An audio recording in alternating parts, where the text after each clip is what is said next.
Модернизировали очередное окно, установили москитную сетку, поворотно-откидной механизм. Также установили в качестве детской безопасности блокиратор фрамужные ножницы.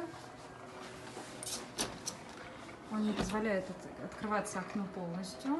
Открывается створка всего лишь на 10 сантиметров, но не фиксирует ее.